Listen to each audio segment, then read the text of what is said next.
You are welcome to my financial accounting class. In today's lecture, I will be looking at extended trial balance or adjusted trial balance. If you are just coming across this channel for the first time, or if you have not subscribed in the past, please don't forget to click the red subscribe button and also turn on the notification bell icon so that you don't miss my upcoming videos. If you are a returning subscriber, I say thank you and God bless you. I want you to know that end of the year adjustments, including depreciation charge, are normally effected with the aid of an extended trial balance. So, what is an extended trial balance? An extended trial balance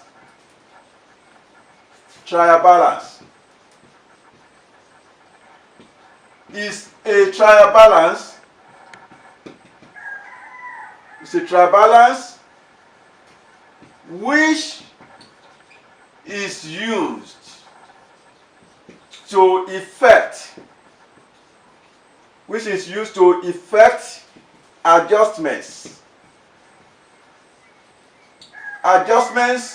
on ledger balances for the purpose of drawing up the final accounts. An extended trial balance is a trial balance which is used to effect adjustments on the ledger balances for the purpose of drawing up the final accounts. There are three columns we usually have in an extended trial balance. At least an extended trial balance usually have three columns. Number one column is the ledger balances. That is the first column. Ledger balances is usually extracted from the ledger accounts and the cash book. We normally extract the ledger balances from the ledger accounts and the cash book. The second column is the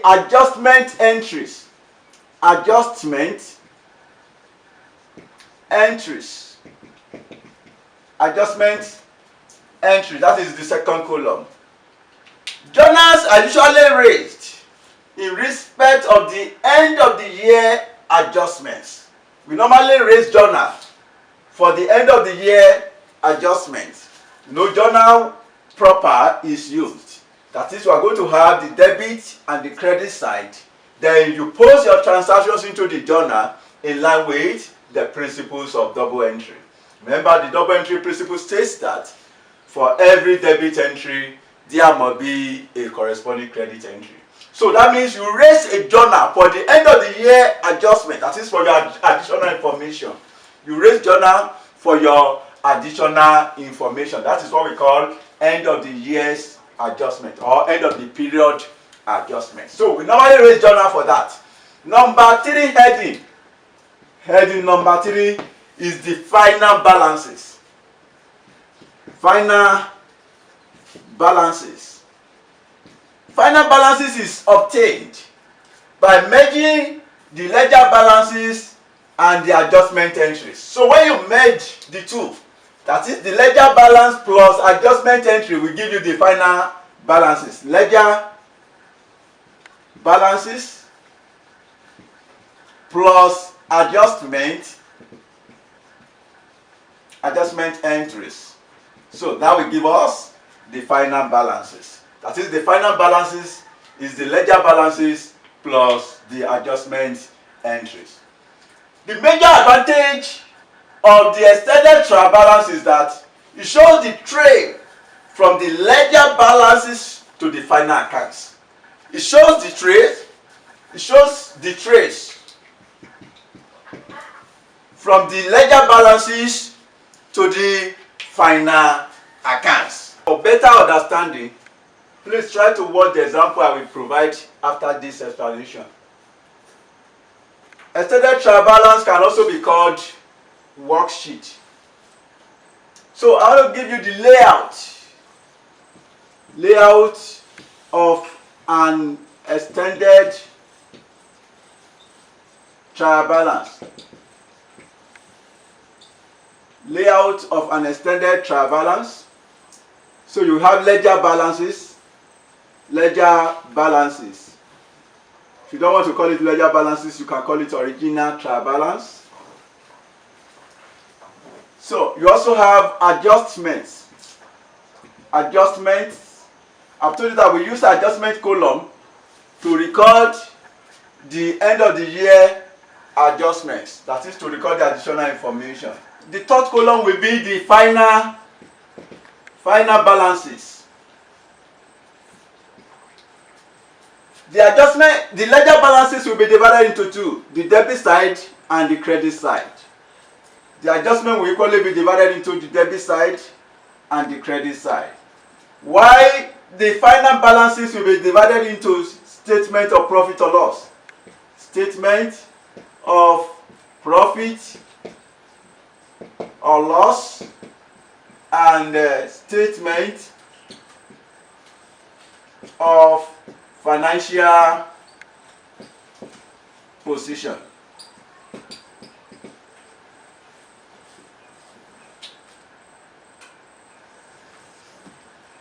Your statement of profit or loss will be divided into two, the debit side and the credit side. The debit side records the expenses, while the credit side records the income. Debit. While statement of financial position will equally be divided into two, the debit side and the credit side. The debit side of the statement of financial position will record the assets, while the credit side records equity and liabilities. This side records assets, only assets, and this side records the equity and liabilities, as well as income or profit. Those are the items that will be recorded at the credit side of the statement of financial position. I've told you that the debit side of the statement of financial position records the assets. So the income that will be recorded at the credit side will be the net profit figure transferred from the statement of profit or loss. So now, let me just put net profit instead of income. Net profit. So you will calculate your net profit from the statement of profit or loss. I've told you that the debit side of the statement of profit or loss records the expenses, while the credit side records income. So any increase in expenses, you debit them. Increase in expenses, you debit them. Increase in income, we credit them. Increase in assets, you debit it. Increase in equity and liabilities, you credit them. Take note of that. Now, I've told you that when you are extracting the trial balance, all assets, you debit all assets and expenses, you credit income, capital and equity. Examples, so if you have assets, so you debit that. This is debit side, this is credit side, this is debit side, this is credit side. Assets, debit side. Expenses, debit entry. So in your profit or loss, in your statement of financial position, assets will be there. You record your assets at the debit side in this column of statement of financial position. Your expenses will be a debit entry in the statement of profit or loss. Your income will be credited in your ledger balances, while income should be credited in the statement of profit or loss. your liabilities will be credited in the ledger balances, and liability will be credited in the statement of financial position. Your capital is an equity.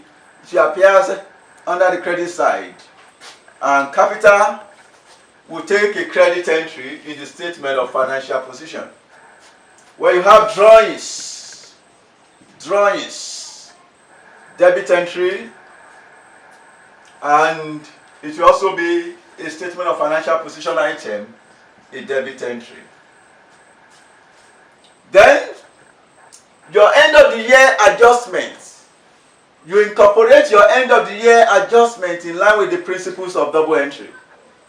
So, take for instance, you have your closing inventory. A closing inventory is an asset.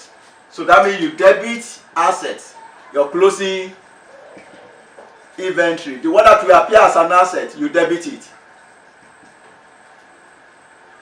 under the adjustment column. It is an end of the period adjustment. While the one that will appear in the trading account, closing inventory, the one that will appear in trading account will be credited. So the one that will appear in the trading account. So you record that under the end of the period adjustments. So you move to your closing inventory asset. The one that is an asset, you record it in the statement of financial position. The one that goes to trading, you credit it in the statement of profit or loss. Then let us assume you have prepaid expenses. Prepaid expenses is an asset. Prepaid expense is an asset.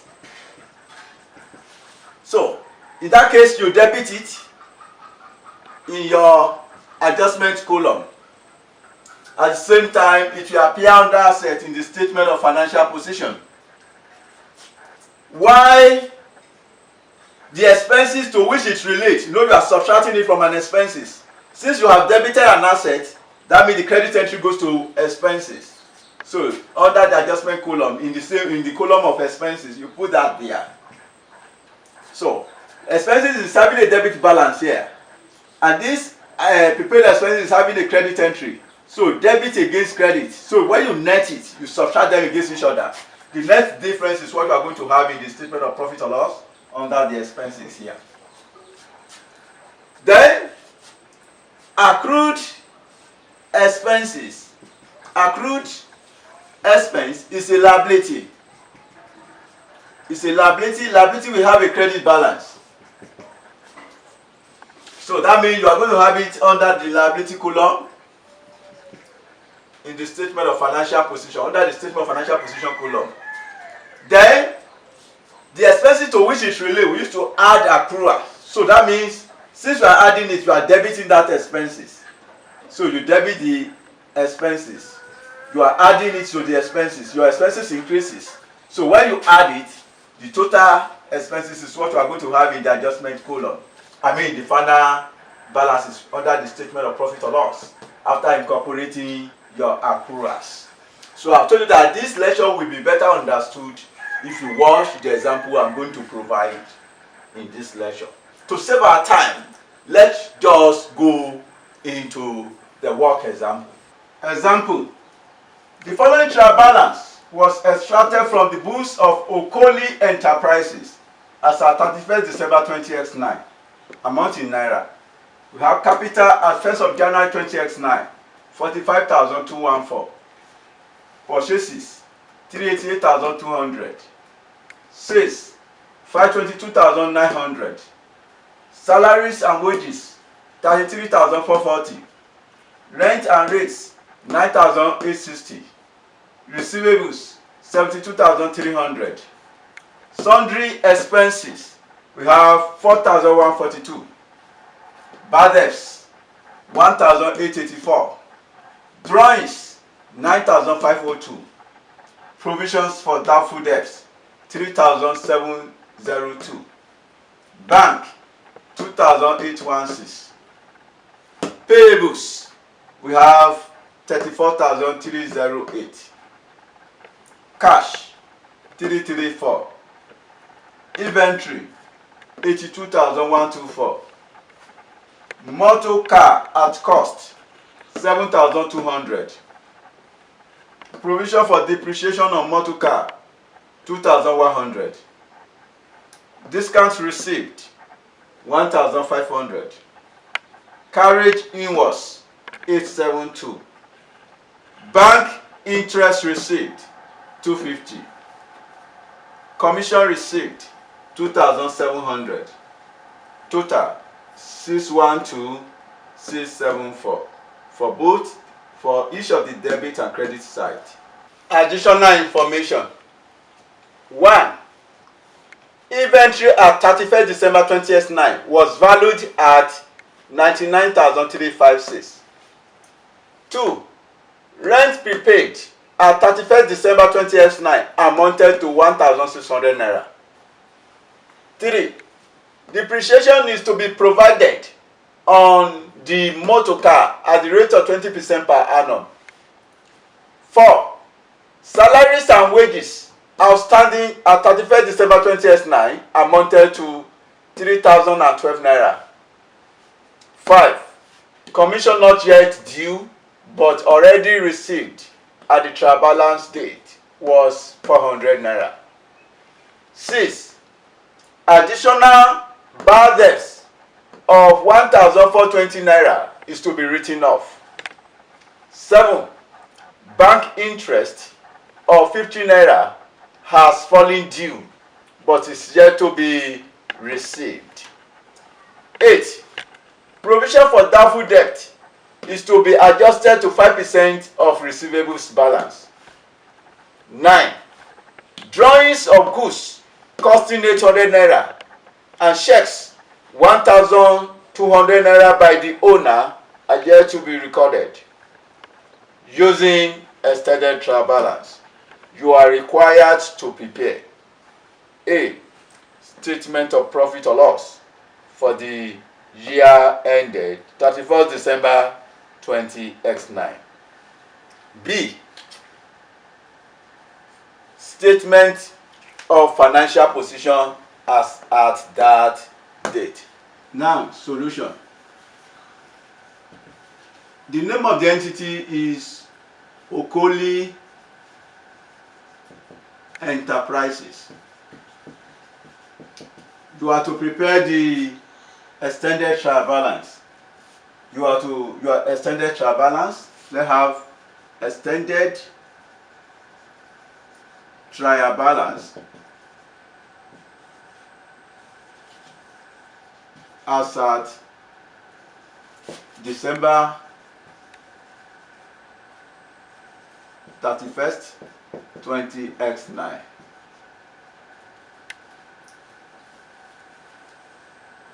So, we are going to have 3 columns. The first column will be ledger balances. Ledger balances. That is ledger balances before adjustment. Before adjustment.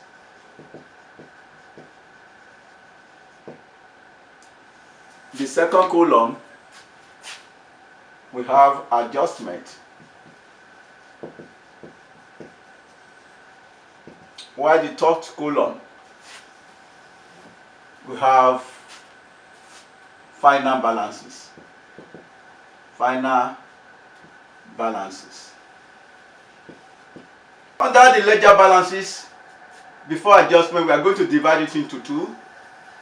We have the debit side and the credit side. Under the adjustment will equally be divided into 2. We have the debit side and credit side. While the final balances will be divided into the statement of profit or loss and the statement of financial position. Amount in naira.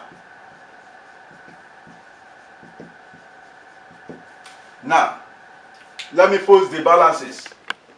The ledger balances. Capital at 1st of January 2009, 45,214. Capital. We have capital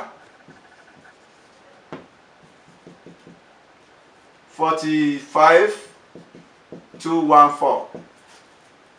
Then we have purchases 388,200. Purchases 388,200. Then we have sales of 522,900. Sales 522,900. We have salaries and wages 33,440. Salaries and wages. Salaries and wages of 33,440. Then we also have rent and rates of 9,860. Rent and rates 9,860. We also have receivables of 72,300. Receivables 72,300. Then we also have sundry expenses of 4,140. Sundry expenses 4,140. Then we also have bad debts of 1,884. Bad debts 1,884. We also have drawings of 9,502. Drawings 9,502. Then we also have provision for doubtful debts. Provision for doubtful debts of 3,702. Provision for doubtful debts that amounted to 3,702. Then we also have bank of 2,816. Bank 2,816. Then we also have payables 34,308. Payables of 34,308. We also have cash of 334. Cash 334. We have inventory of 82,124. Inventory of 82,124. Then we have motor car at cost 7,200. Motor car at cost, that is 7,200. Then we have provision for depreciation on motor car amounted to 2,100. Provision for depreciation on motor car, that amounted to 2,100. Then we have discount received of 1,500. Discount received 1,500. Then we have carriage inwards 872. Carriage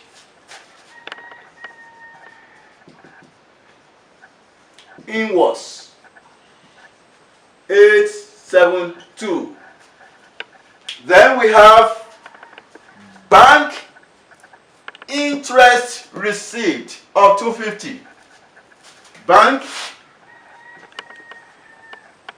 interest received, that amounted to 250.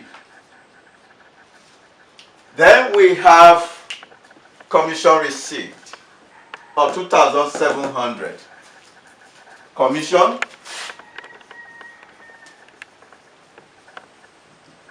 received of 2,700. Our final balances column will be divided into two. One, we have statement of profit or loss. Statement of profit or loss. And we also have statement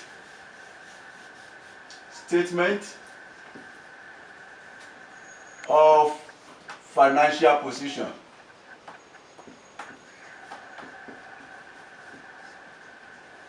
Each of the columns, each of those two columns will be divided into two.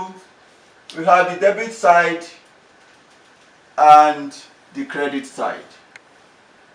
Debit side, credit side. Amount in naira. Then we have debit side and credit side, and the amount in naira. Now back to the footnote. Additional information. I've told you that everything in additional information should be kept in line with the principles of double entry, which states that for every debit entry there must be a corresponding credit entry. You were told that inventory at 31st December 20x9 was valued at 99,356. Inventory is an asset. An asset should have a debit balance. The one that will appear in the statement of financial position will be debited. That means you debit inventory as an asset in the statement of financial position, and you credit the inventory in the trading account. Now, let's enter that. You have inventory. Inventory, the one that is an asset. You know that asset will appear in the statement of financial position. The amount is 99,356. You put it under adjustment column. Then the one that will appear in trading account, inventory. The one that will appear in trading account will be credited. 99,356. That is for that. Now back to the note. Note 2. Rent prepaid at 31st December 20x9 amounted to 1,600. The rent prepaid is an asset. Prepayment is an asset. That is, prepaid expenses is an asset. Therefore, you are going to debit prepaid rent. The one that will appear as an asset, you debit it, while the rent itself will be credited. So, rent prepaid, that is asset, and that amounted to 1,600. You put it in adjustment column, 1,600. Now you go back to your trial balance. You look for rent. You know you have debited the rent prepaid account, then you are going to credit rent and rates account. We have rent and rates. So of 9,060, you are going to credit it under the adjustment column. The amount prepaid is 1,600. So remember, this is debit and this is credit. So at the end of the day, you are going to net it by subtracting them from one another. Now back to the note. Note 3. Depreciation is to be provided on motor car at the rate of 20% per annum. Depreciation is an expenses. An expenses should have a debit balance. So you debit depreciation expenses account, depreciation on motor car,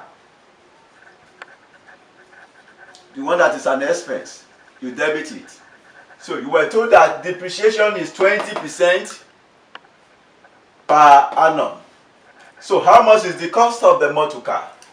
Cost of the motor car, go back to your trial balance. You have motor car at cost 7,200.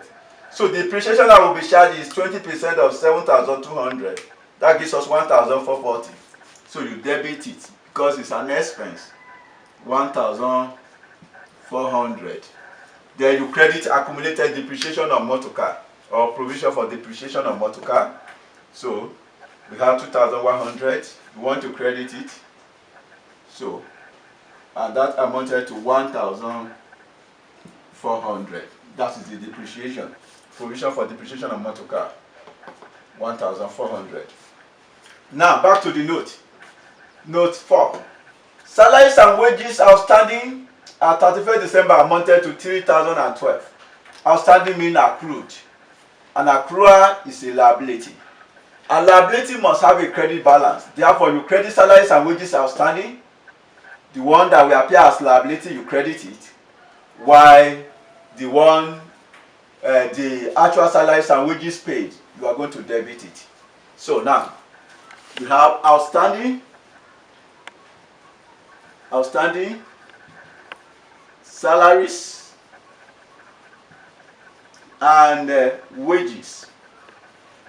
The amount outstanding is 3,012. So accrued is a liability, and liability should be credited. So we are going to credit it 3,012 because accrual outstanding is a liability. So that is why that amount has been credited. Then you now go back to your trial balance. Look for salaries and wages. You have 33,440. Since you have credited the accrued one, the one accrued, that is the one that will appear as liability, that has been credited. That means the other entry will take a debit entry. So we want to debit it in our adjustment column. 3,012. 3,012. So for every debit entry, there must be a corresponding credit entry, and vice versa. Note 5. Commission not yet due, but already received at the trial balance date was 400 naira. This is income paid in advance. Income paid in advance is a liability, while expenses paid in advance is an asset. This is an income. Commission received. Commission received is an asset. Sorry, it's an income. Commission received is an income. This is an income due. Income not yet due but already received. That is income received in advance. I've told you that income received in advance is a liability, not an asset. So liability should have a credit balance. Commission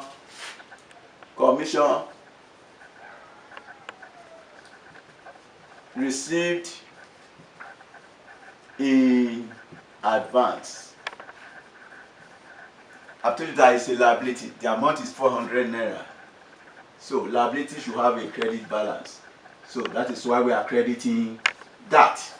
So we have credited the commission received in advance. While we look for commission received, we have commission received of 2,700. So since you have credited these, that means the commission received will be debited. So we debit it. So that is for that. Back to the note. Note 6.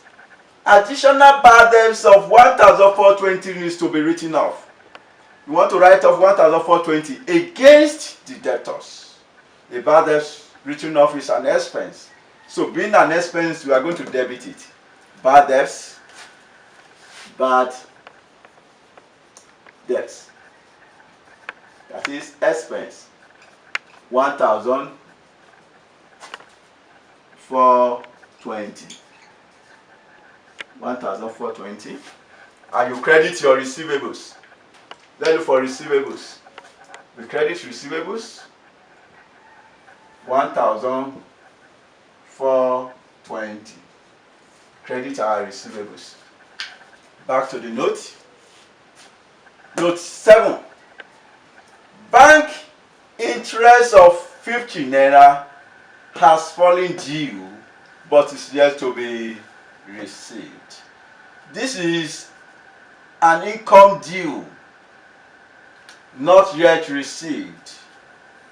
Income due, bank interest received is an income. An income due but not yet received. That is accrued income. Accrued income is an asset. Accrued income is an asset. So, since an accrued income is an asset, therefore, you are going to debit the interest accrued. We are going to debit it. So now, let's have accrued interest. Accrued bank interest of 50 naira. So you debit that, you credit interest income. Interest income. Look at interest income. We have 250 already. So you are going to credit it. So to complete the double entry. Note 8. Provision for doubtful debts is to be adjusted to 5% of receivable balance. So you want to adjust your provisions to 5% of receivable balance. Now, you have one provisions before. Provision for doubtful debt 3,702. You have to calculate your new provision for doubtful debts. To calculate your new provision, how much is our receivables? 72,300. 72,300 minus the bad debts written off of 1,420, which has not been allowed earlier. Minus 1,420. Then the remaining balance, now you calculate 5% of that. That gives us 3,544. If the old provision for bad debt is 3,702, and the new provision for doubtful debts as calculated is 3,544, that means the new provision is lower than the old provision. The provision for doubtful debts has decreased. By how much? What is the difference between the two balances? 3,702 minus 3,544. No, 3,544 is our new provision for doubtful debts. And we arrive at the new provision for doubtful debt after we have subtracted 1,420 from the receivable of 72,300. And we now calculated 5% of the difference. So, the difference, we have 3,702 minus 3,544. We have the difference of 158. We want this one to decrease. So this is the credit, it's having a credit balance. So we debit the provision for doubtful debts by the difference, which is 158. You know, if you have credit and debit, you are going to net it to arrive at the new balance. Then the decrease in provision for doubtful debts is an income. So you debit the decrease in provision for doubtful debts. For doubtful debt. You know, this one has been debited. The decrease has been debited here. That means the one that will be recorded as an income will be credited. So how much is that? 158. You credit the 158 that will be recorded as an income. Now, back to the note 9. Drawing of goods costing 800 naira. When you withdraw goods, and this goods withdrawal is assumed to have been made from the goods purchased. Therefore, you are going to credit the purchases account. You credit the giver, debit the receiver. Drawings is the receiver. So, you are going to credit the purchases account. And drawing by check, it is assumed bank is the giver. You credit bank with 1,200. The goods is withdrawn. The money is withdrawn from the bank. Drawings by check is withdrawn from the bank. Therefore, you credit bank account and you debit drawings. So that means you want to debit drawings with 2,000 and you credit purchases with 800. You credit bank with 1,200. So you debit drawings with 2,000. You credit purchases with 800 and credit bank with 1,200. Bank with 1,200. So that is the entry. Now let's extract our final balances. Capital, there is no adjustment to capital. It's a balance sheet item. It is an equity. You are going to credit it. 45,214. Then purchases. You have 388,200 at the debit side, 388,200, and at the credit side you have 800. That means debit minus credit. You net it. So you have the balance of 387,400. Purchases is a profit or loss item. So you debit it 387,400. It's a profit or loss item. That is why you are debiting the profit or loss. It's a debit entry in the profit or loss. So back to the next item, we have sales. There is no adjustment. Sales is a profit or loss item. It is having a credit balance, so we credit it. Sales 522,000, 522,900. Then after sales, you have salaries and wages. Salaries and wages, we have 33,440 at the debit side, 33,440. And at the here we also have debit. That means debit plus debit side plus debit side entry. So the entry at the debit side plus the entry at the debit side. So when you add the two, plus 3,012, so that is total 36,452. So it is a profit or loss item. So a debit entry 36,452. Then the next item is rents and rates. 9,860. It's an expenses 9,860. Debit entry. And at the credit side, we have 1,600 minus 1,600. So the net amount is 8,260. 8,260. Debit entry minus credit entry. The net amount is 8,260. Receivables is a balance sheet item. That is an item that will appear in the statement of financial position. You have debit entry and you have credit entry. So you are going to net it 72,300 minus 1,420. The net difference is 70,880. 70,880. A statement of financial position item. So debit 70,880. Then you have sundry expenses. It's a profit or loss item, debit entries. So no adjustment. So you debit it 4,142. Then we also have bad debts. It's a profit or loss item also. Bad debts. And that amounted to 1,884. It's an expenses 1,884. Then we have drawings. Debit side we have 9,502 plus 2,000 a debit entry. That will be totaled 11,502.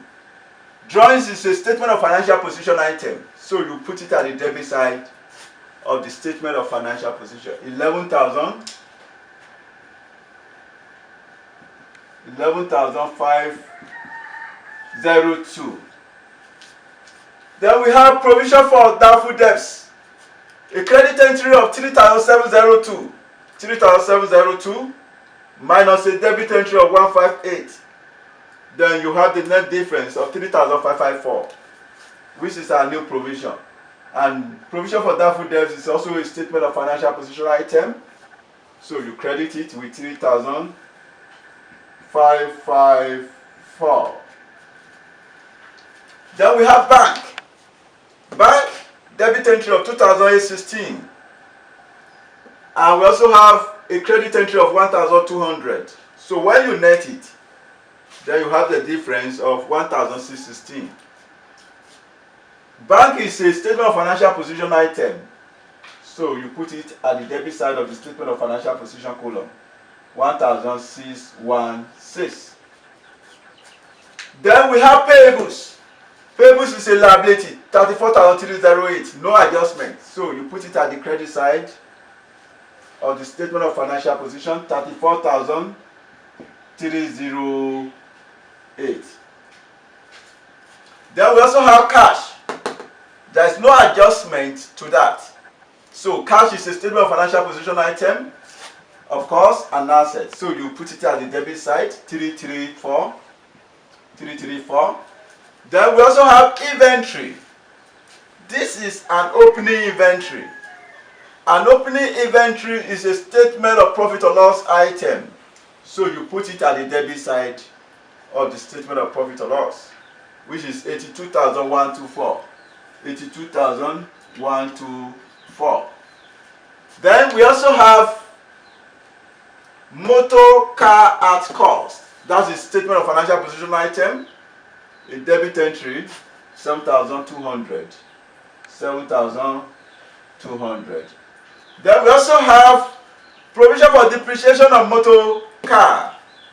We have credit entry of 2,100 and credit entry of 1,400. That is total 3,500. It's of course statement of financial position item. So you put it at the credit side, 3,500. That is accumulated depreciation. Now, discount received is an income. So it will go to credit side of the statement of profit or loss. 1,500. Credit side of the statement of profit or loss. Then we also have carriage inwards. Carriage inwards is an expenses. So it will go to the debit side of the statement of profit or loss, 872. Then we also have bank interest received. That is an income. 250 at the credit side here. And we also have 250 at the credit side. Total 300. A credit entry in the profit or loss, 300. Then we also have commission received, 2,700. Credit entry here. And also 400 at the debit side. The net difference, credit against debit, that is 2,300. Commission received is an income in the statement of profit or loss. So 2,300. Then the next item is inventory, an asset in the statement of financial position.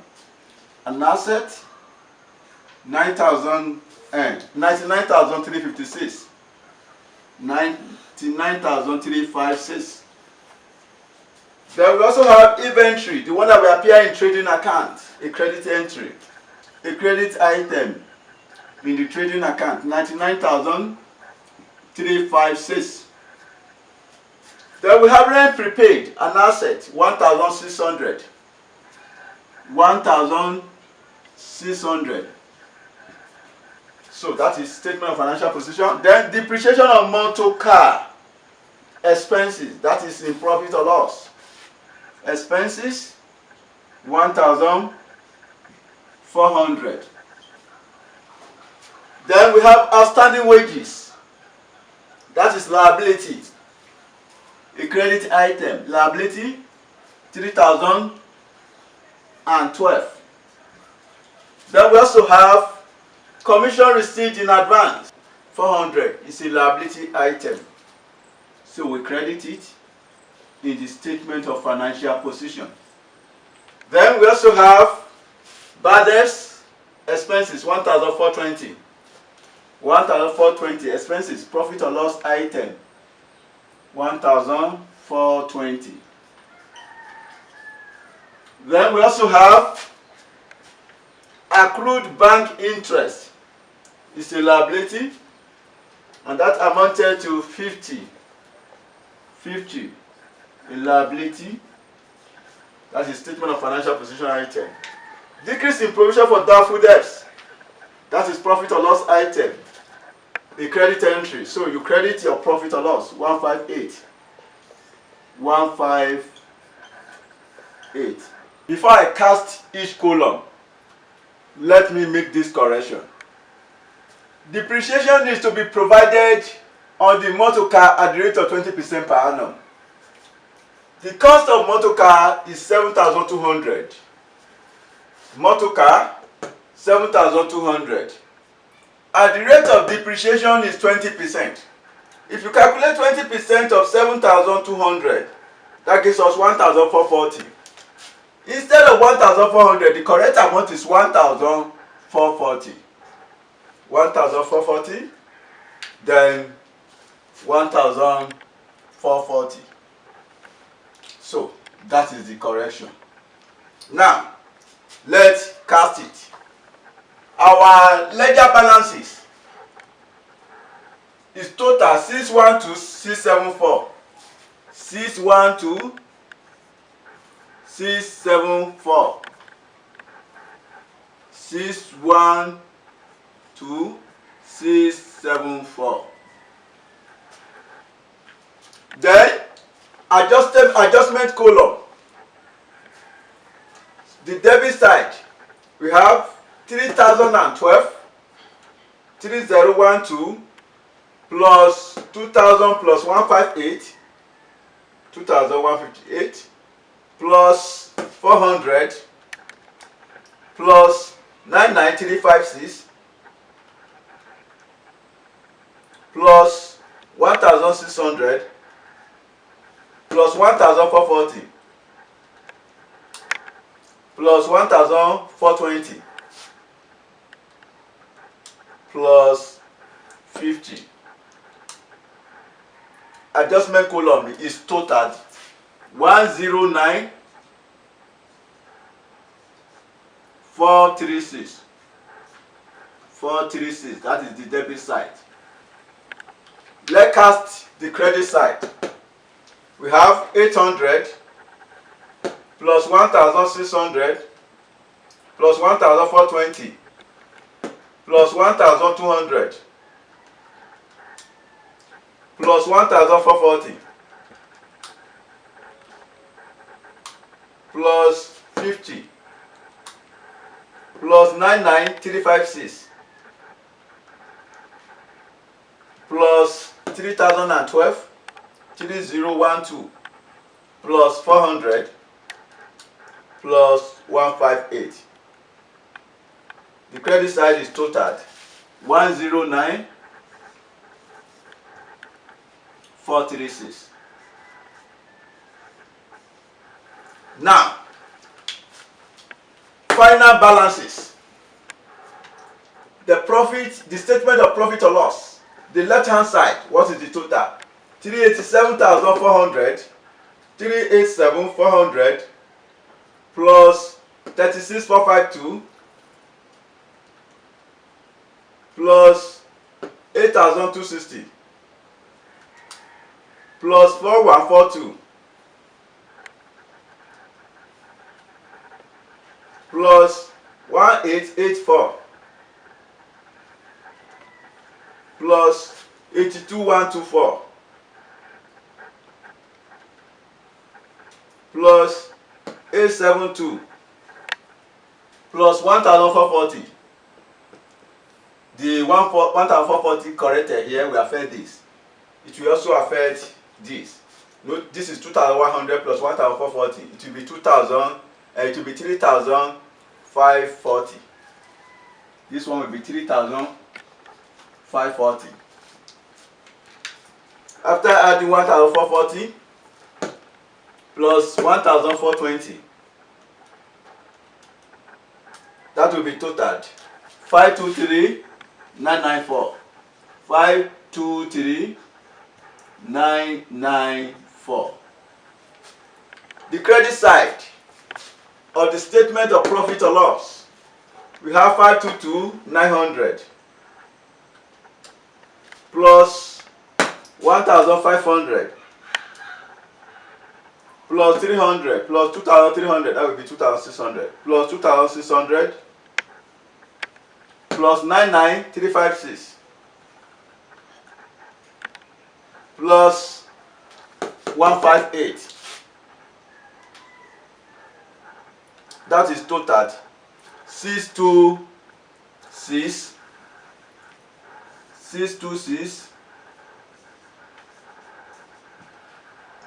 514. If you look at the credit side, 626 514 is greater than the debit side.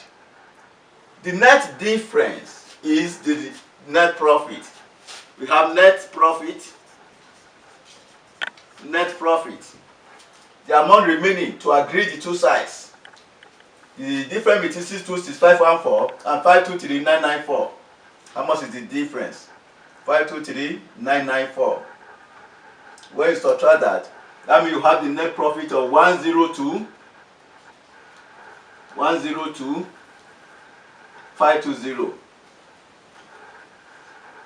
If you add that, the total will be 626 514. Sorry that I'm managing this. Then this one is 626 514. Accrued bank interest received, we say it's an asset. So that is why the 50,000 or the 50 will be at the debit side. Now, let's cast the debit side of the statement of financial position. The first item is 70,880.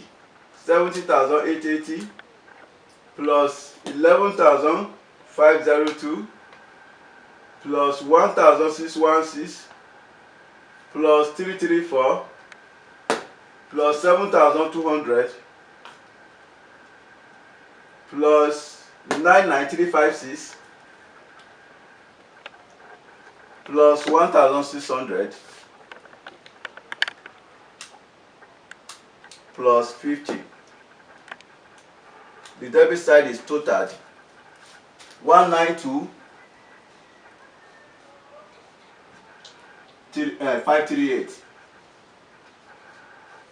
That is the total of the debit side of the statement of financial position.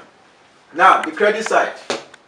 We have, remember, I've told you that the difference between, okay, let's first of all add the credit side. 45,214, 45214 plus 3544 plus 34308 plus 3540 plus 3012 plus 400.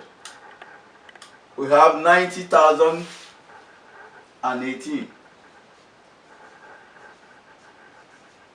Remember, I told you that this is the net profit, and our net profit is part of the equity, and we have the net profit of 102 520.